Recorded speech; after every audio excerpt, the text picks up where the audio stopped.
Salve pessoal, tudo bem? Fechando a noite aqui analisando a repercussão do voto hoje do ministro Luiz Fux no julgamento dos atos golpistas de 8 de janeiro. E por que está ganhando tanto embasamento, tanto noticiário? Simplesmente porque ele seguiu a legislação, seguiu a lei brasileira. E dizer o seguinte, os ministros do STF, eles não julgam de acordo com a sua vontade. Eles julgam e devem julgar de acordo com a lei brasileira. E quem faz lei não são eles.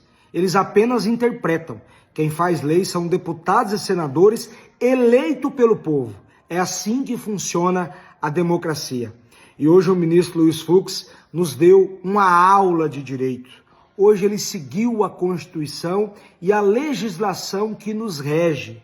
E o ministro Marco Aurélio de Mello, esses dias, ele já lembrou a todos: a história vai cobrar o julgamento do Bolsonaro no STF. Por quê? Porque o STF não é o lugar para o Bolsonaro ser julgado por esse suposto crime.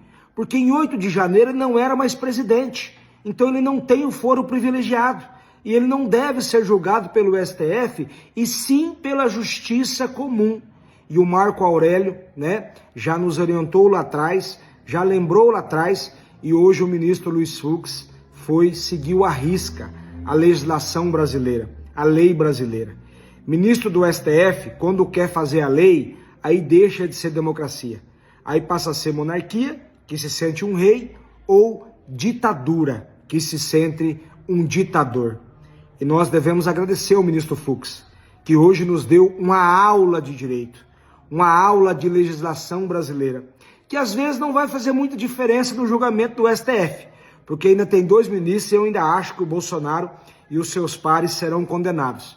Mas abre uma grande brecha para a anistia no Congresso Nacional. Porque o voto do Fux e o seu discurso, a sua serenidade, bem diferente, do ministro Alexandre de Moraes e do Flávio Dino, que até zombaram, caçoaram, como dizia a minha afinada avó, dos Estados Unidos, falando do Mickey, do Pateta, cutucando os Estados Unidos.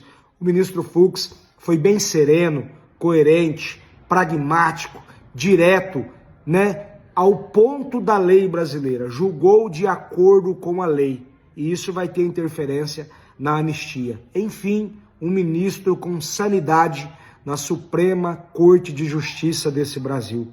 E sabe o que mostra isso? Que o julgamento é político.